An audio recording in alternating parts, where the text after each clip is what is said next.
kwenye mabano yetu, Mungu atapigana kwa ajili yako.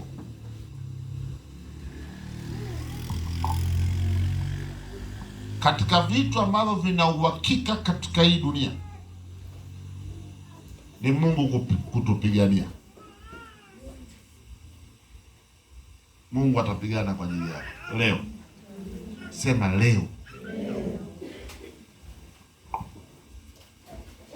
Kwa nini atapigana kwa ajili yako? Akiacha ujipiganie, hautoka ushinde. Si ndo kani shinde. Akikupigania, unashinda asubuhi tu. Unashinda asubuhi tu.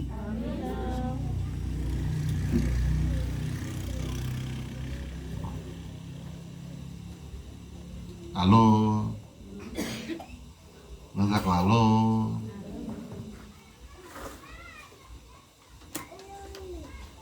Mungu hakupiganii kama mwanadamu anavyokupigania. Mungu anakupigania kama yeye mamlaka yake ilivyo inavyokupigania.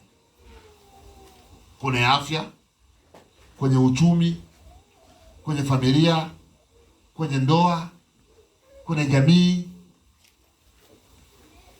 Mungu yuko tayari kukupigania.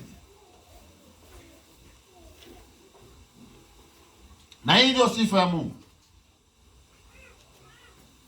Yeye Mungu anapigana kwa ajili yetu.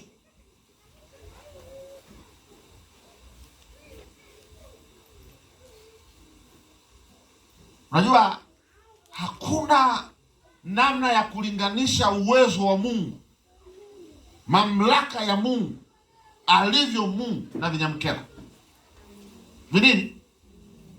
Eti kichawi kimoja, eti kiganga kimoja, eti si kinani kimoja pale kinaweza kuanza kutishia, si kijini kimoja, si kipepo kimoja pale kinaweza kuja kukutishia. Haiwezekani. Hakuna namna ya kulinganisha uwezo wa Mungu. Mungu nguvu zake na uwezo wake uko juu sana. Na akitamka, hakuna mkuu wa mila, hakuna mkuu wa matambiko, hakuna mkuu wa anga, hakuna mkuu anayemiliki funguo ya uharibifu anaweza kukuharibu. Leo piga mstari uelewe kwamba Mungu uliyemkubali, aliyekufanya kwa mfano wake, akakuweka juu ya uso wa nchi, yeye atakupigania leo.